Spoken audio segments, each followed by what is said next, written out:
Come on, 2, 3.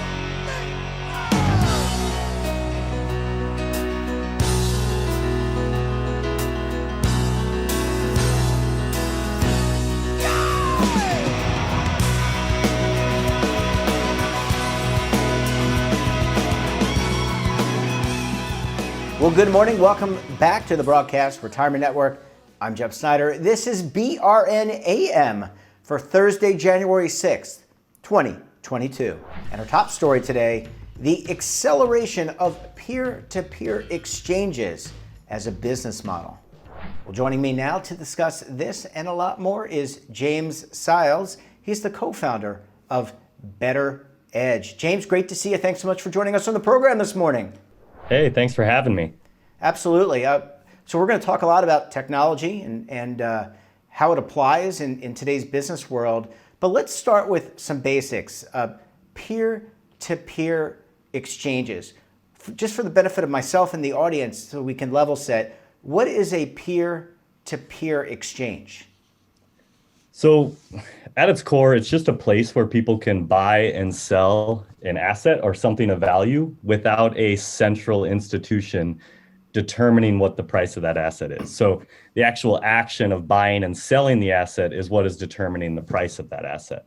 This is different than a traditional business model where, for example, Caribou may sell their coffee based on a cost plus margin approach, right?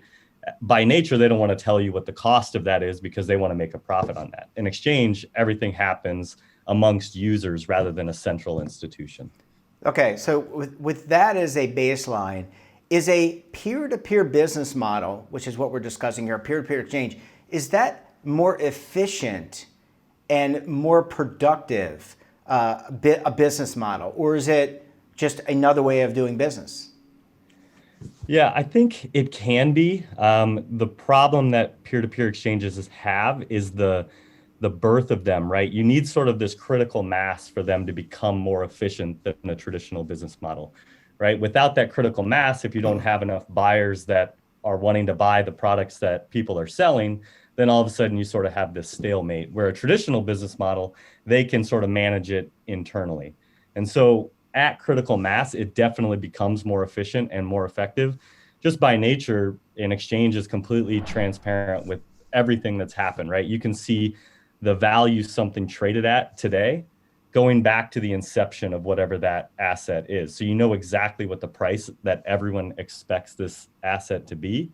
In the traditional business model, no one wants to give you that information because they want to make as much profit as they can. So just by nature, the actual model itself allows for the better transfer of information and increases transparency as well.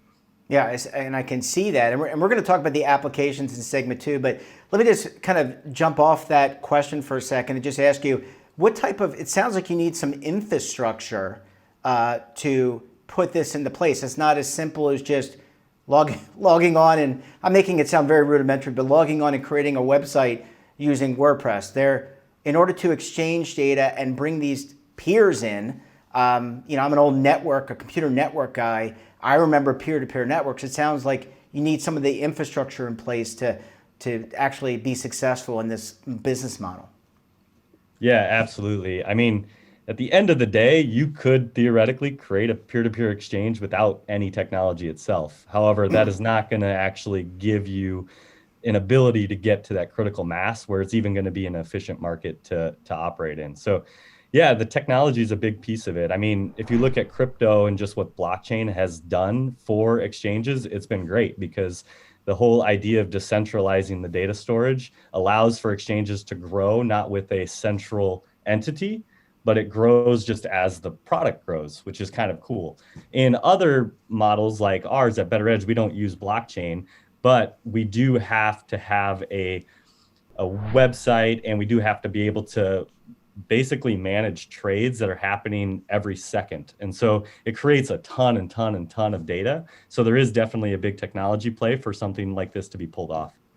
And would you say, and I'm going to kind of deviate a little bit from not from the topic, but does this give you better data? You mentioned the word data, and I have to think when you have, it certainly, I guess for the end user, the consumer, gives them more information by which to make either a financial decision to engage in a transaction. At least it sounds to me from face value.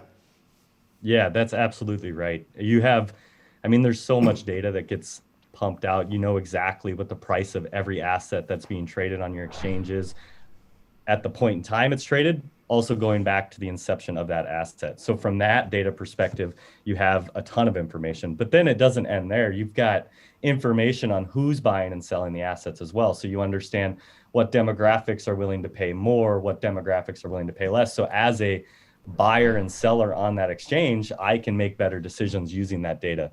And it's all transparent, especially with exchanges like ours.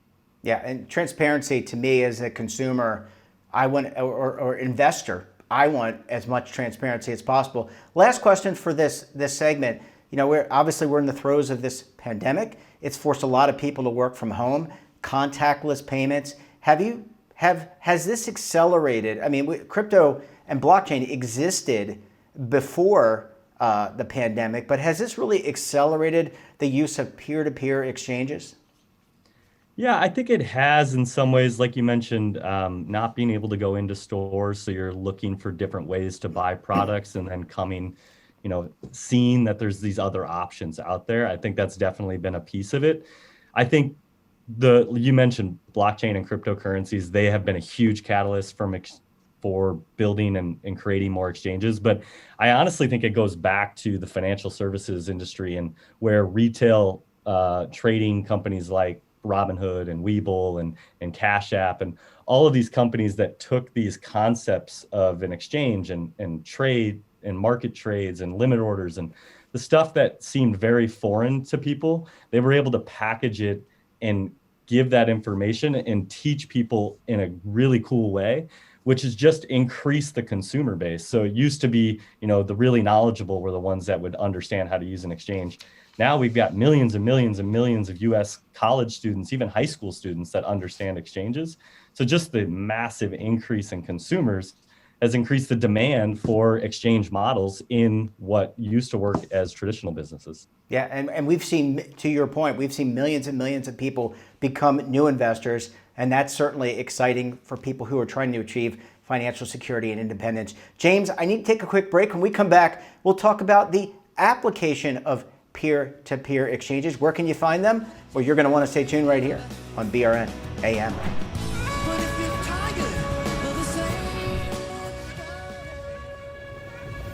Imagine a new television network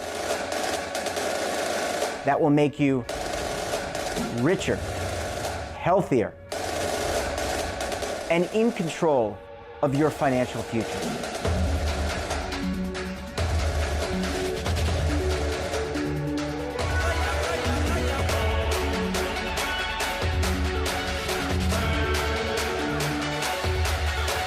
This network is for the policewoman in Nashville, Tennessee, the baker in Dubuque, Iowa, the teacher in Lexington, Kentucky. We want to make the idea of savings and retirement culturally relevant. But what do you see as a defining issue of the midterms, especially for the smaller businesses? I mean, they are the lifeblood of the American economy.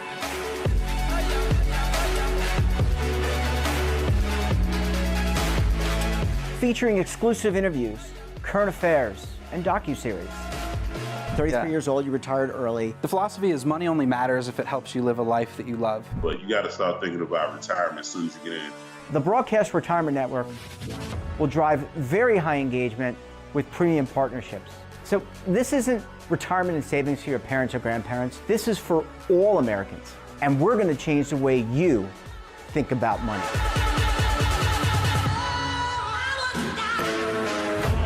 Welcome to the next frontier of retirement and savings. This is BRN, the Broadcast Retirement Network.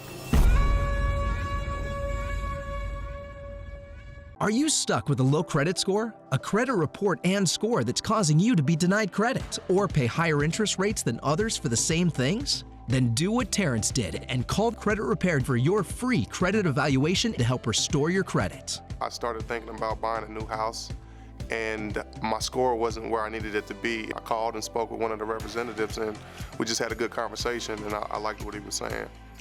Just one call for his free credit evaluation was all it took to start back on the track to repairing his credit. I'm seeing the deletions and I'm getting the report, so I know something's being done.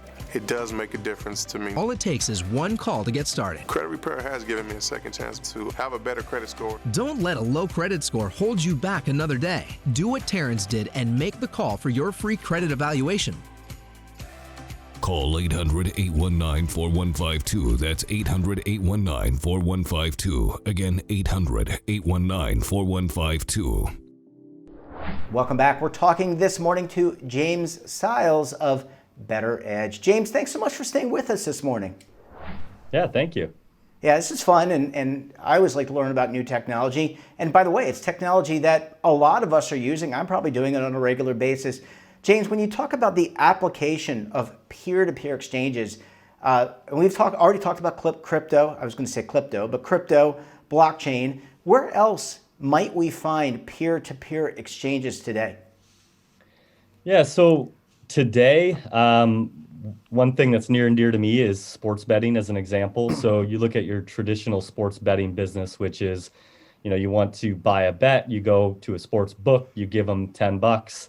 They manage all the risk, they do everything. And then if you win, they pay you out your winnings minus a fee that they take. Well, at the end of the day, that bet is a commoditized asset, right? You have $10 to win 20 is the max value. So we just plop out that sportsbook central entity and created an exchange around it. So if you wanted to buy the Packers to beat the Vikings, you put that asset out there on our exchange. If there are buyers on the other side that want the Vikings, a trade occurs and now you have your asset. And it all occurred without any input from a sports book. The price of it, everything occurred without any input from a sports book. And so that's really how we operate at Better Edge. And that's one example. Yeah, and I was going to say, it kind of takes out the bias. I mean, we all, by human nature, we all are shaped by our experiences and ultimately what we are trying to achieve. And I would think that this process that you're describing for Better Edge actually creates greater transparency, more information, maybe even better information as it comes to sports gambling, sports betting. Yeah, and that's the cool thing with exchanges. Your only incentive is to get people to come back, because an exchange is only as good as its user base.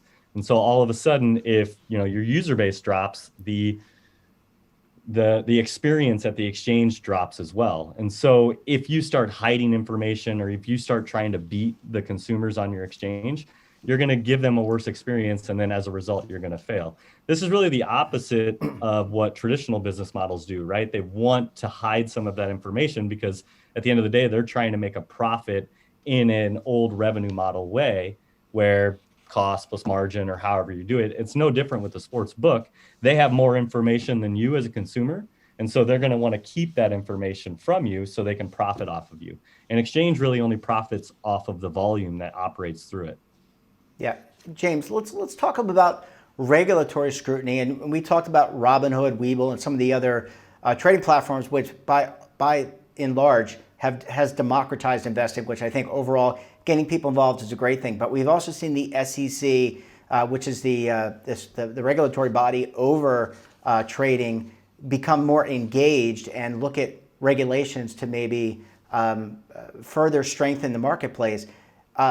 What can we expect from regulators, maybe for your industry, but other types of peer-to-peer exchanges? Are they taking a greater look outside of just what the SEC is doing? Yeah, they definitely are. And I think rightfully so, they should, right? You look at, in the old business model, you're buying and selling a product from a central institution. While there's problems with that, it also comes with a lot of benefits. And one of those is a regulatory benefit. You sort of have this warm and cozy feeling as a consumer that the company is operating in some, correct way because of those regulations that are put on it. If all of a sudden you take out that central entity, you sort of created this wild, wild west. Without regulation, a lot of people can get hurt, right? The exchange may not have minimum security standards. You may have money laundering going on. There may be a lot of bad actors in there. So without regulation, that stuff can continue to occur. And so I think what we're seeing is when the exchanges initially started, I think a lot of people thought, oh, we can just take existing regulations and slap them on to the new business model. But I think we realized that doesn't really work because it operates so much differently. And so as new exchanges pop up, we're bringing regulators along the journey to rewrite regulation that makes sense for the new business model. And so I think, what used to be trying to fit a square peg in a round hole is going away a little bit. And you're going to start seeing regulators become educated with the business owners rather than being educated after the business has already been created, which I think is a cool thing. And it at the end of the day, as a consumer, I want to be comfortable with the exchange that I'm operating on. So if there's no regulations, it's a little bit scary for me. Yeah, and it doesn't have to be adversarial, to your point. I would think, I think about the SEC, the way business has been conducted up to this point. Now we have some newer technologies, peer-to-peer networks that we're talking about here. There's an education factor. I've seen members of Congress when Meta, Mark Zuckerberg is there testifying. There's a learning curve, and you may be a very smart person, but in one way, but this is a very fast moving environment, this technology. So I would think that there's a lot of education that you and folks like you within the industry have to do for those regulators and legislators. Yeah, that's absolutely correct. At the end of the day, if you don't bring the regulation along, you're going to end up in some situations that you don't want to be in. So making sure that they're educated as you sort of continue to innovate is really key. And that's been our approach. Yeah, really, really smart. I think, again, not being adversarial and bringing people along, to your point, makes a lot of sense. Last question. When you look out, I know it's hard to project the future, and we're not going to put you on the spot and say what is going to happen, when's COVID going to end. But when you look out in terms of the innovations in peer-to-peer exchanges, what might we expect with new technology and its application to these types of business models? Yeah, it's an interesting one. So I actually think, we've sort of taken one step in it from making sports betting an exchange business model. But at the end of the day, anything that has value can be commoditized and traded as an exchange. One company that we talked to early on that's sort of just getting started in the UK, they're actually taking hotel rooms and commoditizing them and exchanging them on an exchange. And so if you think of Airbnb, you have to physically own the property or at least have rights to the property to actually put it up on their platform to have someone come in and use it. But let's look at a hotel, for example. If I paid to book a hotel for the Super Bowl in LA, for example, a year ago, and all of a sudden I got COVID or whatever and I can't go, the current business model is that hotel, you cancel the booking, you may get charged a fee or not, and they go and rebook it at a new price. This business model is different where you own the rights to that hotel room for that evening. You should be able to trade it at its current market value on their exchange and make a profit or dump your loss without being subject to whatever fee or whatever that the hotel works in. And it's just really cool because it not only gives more power to the consumer, but it also is helping out hotels as well, because at the end of the day, that is a very expensive process that a hotel has to do to keep all of their rooms booked. And currently they're pushing them out to, for example, like Travelocity and those companies that are charging these massive 40% commissions and then selling them. If users are able to do it, you're basically creating a much more efficient way to all of a sudden book hotels. And so really that's one example. I think, we're going to see a lot more of those start popping up that are more unique in nature of what the asset is being traded. But other things I'm excited about are, especially in the sports betting space, is really more globalizing the products that are out there. So if you take the example that I talked about with the Packers beating the Vikings, today, that predicted outcome or that asset is being sold at every sports book, every sports betting exchange, every daily fantasy site, all in their own unique environments. But at the end of the day, it's the exact same asset. So if you look at the example in crypto, if I buy Bitcoin on a Coinbase, I can sell that same Bitcoin that I bought on Gemini or a different exchange. You can't do that today in sports betting, as an example. if we can globalize that asset, give it an ID or even use blockchain to do that, now all of a sudden I can take that asset and buy it maybe at a sports book, but then I can go and sell it at an exchange, which I think is kind of a cool concept. And then that'll open up more cool products like, you have Mint or Truebill or some of those cool open finance products where you get to see your financial worth throughout all of your banks and everything that you're using. You could start seeing that in sports betting where I may use 10 different products, but I have no global view of what my, position is. Now, all of a sudden, if everything can be connected, I can get a global view, which I think is really the possibilities are sort of endless when it comes to these. And so I'm really excited to see what happens. Yeah, and it has so many applications to other industries. I can think about car buying in addition to what you were mentioning about hotels. James, great to see you. Thanks so much for joining us, and we look forward to having you back on the program again very soon. Thank you, Jeff. This was fun. That wraps up this episode of BRN AM. Have a topic of interest, someone you think we should talk to, then drop us a line. And don't forget, for all the information in lifestyle, wellness, finance, tech, so much more and all in one place, check out today's edition of our daily newsletter, The Morning Pulse. Want to search our archives or see our latest content? Check out our streaming partners, Amazon, Roku, Samsung, and over 100 more. We're back again tomorrow. Until then, I'm Jeff Snyder. Stay safe, keep on saving, and don't forget, roll with the changes. Waiting here for you to take and drink of. But if you're tired, come on. Now is your opportunity to co-create content around any topic on the first lifestyle and wellness network. Reach a global audience through our platform and co-own exclusive branded content. All of our programs are available on demand and also as audio-only podcasts, so you can take us on the go. Broadcast Retirement Network, available anytime, anywhere, and on any device. Are you being audited? And do you owe the IRS $10,000 or more in back taxes?